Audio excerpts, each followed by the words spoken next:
Hello everyone, this is the Behemoth here, and I've been a little bit busy of late. That's because, well, contract at my current job has been expired, and I've been really busy finding a new job.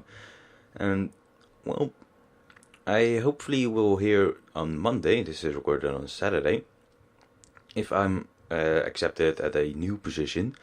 So let's hope for that. And, well, not only that, but when I was looking for a job and really busy with that and not a whole lot of time for playing World of Tanks, then you fall in love. So yeah, that's what's happening as well. Anyway, it's now that I have a little bit of more time for playing World of Tanks, now that the job thingy has been taken care of, then we're going to play a little bit of with the VK. Well, I did. And this is what came out of it. Well, this is one game that came out of it. It was the last home stretch for the mouse. And the last few experience that I needed. And this game started off with the VK4502A. And Grasdag asking if the VK4502P is good. And we're going to see what my response is and what the response of one other guy on my team is. So we're at the 5-second mark here, and we're going to unpause in 3, 2, 1. So I say it is great, and I really mean it. I literally love this tank. Now that I have the mouse, yes, it's my first turn. And well, the Type 62 it says is bad, and in my opinion, it's a great tank. It's undervalued, it's underrated. It has, well, not the survivability of the, the mobility, that's what the word I'm looking for, of the E75, but it has the same gun. It has more frontal armor, but the turret is located at the back. And yeah, I have around 65% win rate in the VK with 200 battles in it, and I just think it's a great tank. The Rijnmetaal Borsig says as well that well, rating is shit. Well, not my rating with it. He maybe means that overall rating is shit of this tank, or just her rating in general is shit because he doesn't like ratings or something like that. Anyway, I just say to him, well, look at the endgame results when we're done with this game. Like you will see it pop up in a little bit because I'm not moving anything, so yeah, we'll see in the results. So, just saying that we'll look at the results and look who's doing very well with the VK452B. And of course sets the tone for this game. Because now I have to prove and have to almost carry the responsibility of the VK452B as a good tank. And he is being, he does not like looking or being told what to do because he doesn't want to look at these results after the game. As maybe he's got something in his personal life that doesn't make him a very enjoyable person, or he's not a very, rating is for noobs players, okay. I sort of agree with that, but then I sort of don't. Yeah, SU or Object 704 just plonks one into me and I into him. His gun hurts more. I'm trying to side scrape a little bit and see something, but I forgot, oh yeah, that is the part that it's pretty well angled. So, good job. And this object is just hoping to get a little bit closer to the wall. Conqueror needs to be a little bit further back so I can side scrape a little bit more. Because I can look at the flat part of his tank and I see that's the angled part, and that's where I can hit him. Oh yeah. So that is the hill. Don't want to be shooting at the hill most of the time. And You're just keeping this Object 704 busy because he's the most dangerous tank on the enemy team as of now. See just enough of him to shoot him, and he cannot see enough of me to shoot me. He's on 165 health, and the VK4502A takes him out from the back. Unfortunately, or well, fortunately for us that is. Now we can go around for the SD1, but we don't want to expose, or well, I don't want to expose a lot of myself to the enemies at the left. Because, well, I track him, and then I look, oh yeah, that's a lot of tanks on the left. So, I don't want to be hit by them. Definitely not the T30. T29 I don't care, he most likely will not penetrate me. Yes, well, he can be dangerous, and T30 is coming over, just back off fast enough. And the SD1 is coming from my rear. Turn the turret around, he shot, and he's got the shot in from the Conqueror. Conqueror gets taken care of, but now I can take care of the SD1 or SDI. Whatever you prefer. So, yeah, well, there's no a T30 left, and the KV4 and IS and T29, but the T30 is the biggest threat as of now. He shoots straight through my turret. IS, nope. T29, nope. Don't even care about the T34. Could have hit him, but I want my shell ready for the T30, but T30 doesn't want to come out, which is, it's reasonable. And there you see the penetration hole on the front of my turret. So the T30 can definitely penetrate me and probably kill me in one shot after this. And I shot and just came forward, and well, it's lucky that I did repair my track in time, because well, it already happened. I'm almost out of hit points, 29 HP left. I'm saying, well, yeah, that's 28 more than you really need, but well, I'd like to, stay alive. T30, he can penetrate me at my strongest point at the turret armor front. So now I'm just hoping for our allies in the back, the M103, and what was there beside him? Wood? Yeah, just poking. And the T29, they're on the hill, a very good position of theirs. And well, we're just gonna poke a little. The VKA is one shot for most of the tanks. He's on here he is on 300 health, which is one-shotable by most of the enemy tanks. Not for the T43, but for the other tanks around there, it's definitely one-shotable. He takes out, goes out, takes a shot, and now I'm going to back off a whole lot. Why do I do that? Well, because I want to get at the position that the VKA is and the M103. Yeah, M103 has already 3.5k damage, which is pretty good. I have 2.5. Yeah, 2.4 really, but he's doing quite well for himself, and he has the most hit points as of now. So I grab the KV4 and quickly change position, because Artie already fired. He luckily hit the hill, but now I know that the Artie has a shot on here, so I have one more chance.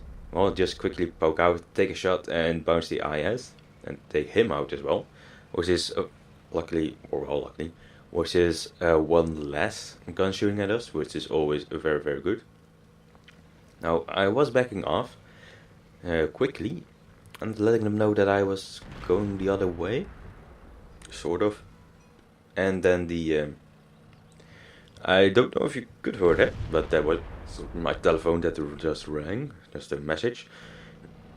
KV4 is over there. I cannot see him through the VKA's corpse, but now the M13 is in the way and the VKA. I can quickly take the path of going around. I think the T43 must have spotted me right now, but going into this position over here. Had no clear shots on the T-30s. Could have taken a shot, but most likely would not be able to. So now we're just going to have a little bit of a brawl. And with brawl on low HP, it's really just, you know, who's gonna poke forward, take a shot, quickly walk back. Because now I'm just guarding this M103. He's going out, taking his quick shot at the enemies around here, and I'm just guarding him from the T-30. If the T-30 comes forward with the M103 reloading, then I can take a shot at the T-30. T-30 just shot into the building, so I have about 15 seconds, I think, for him to reload. But that would mean that I need to come around the VK8 corpse and most likely take either too long or expose the side or front of me unangled or just on the side, which is not preferable, and that most likely would mean my death. So now I'm just waiting, sitting still, guarding this M103. He has the biggest, scariest gun right now, and he needs to stay alive. He can't not be one-shot by the M103, so he's going out and taking care of the KV4 and the T43. Now I'm just letting him know, if you want to go, I will go with you. Just keeping movements as you know, okay, when you go, I will go out as well. But I will not go out by myself.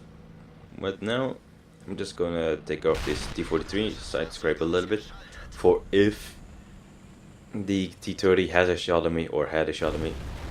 M103 takes one, but he could survive very easily and takes out the T30. And now the Yak Panther is on 5 HP, but the M103 comes forward and quickly takes him out.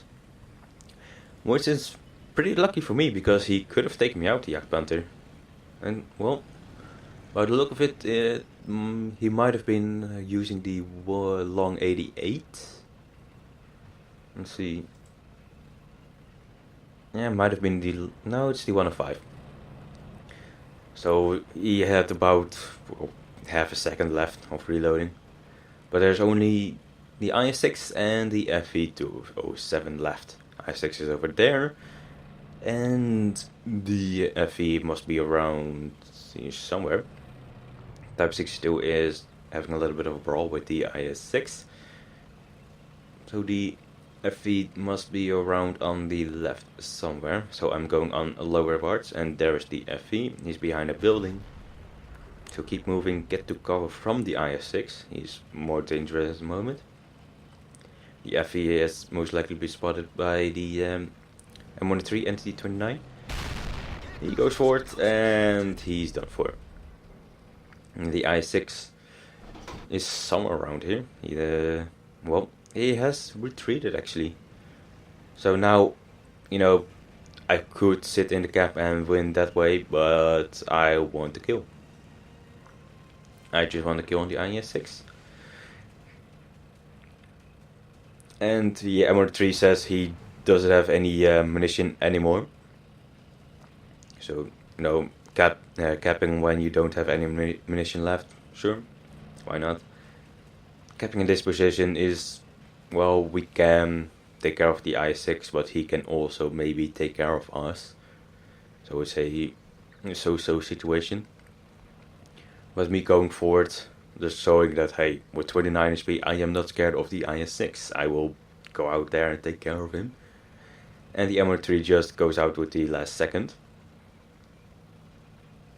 So, okay, he wants to go for it, sure. It's more fun for me and him as well. Maybe he wants the last kill as well, if he, well, maybe he has some munition left, I can't remember. But the I-6 is around there. Going forward is show a little bit of my frontal plate. He looks at my turret. He most likely would have gone for my Commander Cupola, and that was the M103 that hit me. The skipping angled and he hit my frontal plate, which will never penetrate from you. So just on the side shot, and ooh, that is the I6 just surviving. I think the M13 shot either the rack with HG shells or something, but I have no clue what happened. The I6 survives just with 184 health, and I do as well with 29. Of course, 28 more HP than you freaking need. And here we have those endgame screens. And, well, I think I did a fairly good job. Is it enough to convince the VKA and those other two guys, the Type 64 and the other guy that was pissed about something, I don't know. But, well, hopefully I convinced them with this game, because, yeah, I still think this VK4502P is very, very good. It is undervalued, it is underrated, and it still can be a beast if you know how to play it. But then again, every tank in this game can be a bit of a beast if you play it the correct way, and of course if you have the opportunity to play it the correct way. So going on to the team scores. I only got second best because the M103 that was in my bag got a whole lot more killing. Well, not killing, damaging. He got the same amount of kills, and I think he got more bounces on his turret, or just potential damage in general. I think he was next to the T29, which did fairly good as well. 918 is not something to write home about, but you know, I can't remember how many potential damage he has received, but looking that he is quite high up the scores, I think he did quite well with the potential damaging received. Of course, on his turret, even tier 9 guns cannot penetrate the T29's turret from the front, unless of course they shoot at the weak spots. And going on to the detailed report. 70 shots fired and 14 actually hit. 12 of those penetrate, which is not bad, so 12 penetrating shots. And that's resulting in 4,168 damage. And my potential damage received is almost 6,000. And I think the M13 had a little bit more. And damage to my resistance, of course resisting the enemy and assisting my allies, has resulted in 576.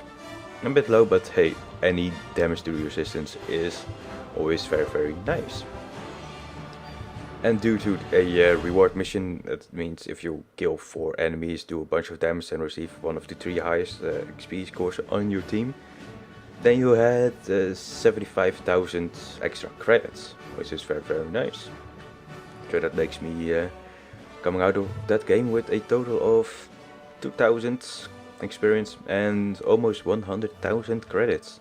So yeah, I think that is very good indeed.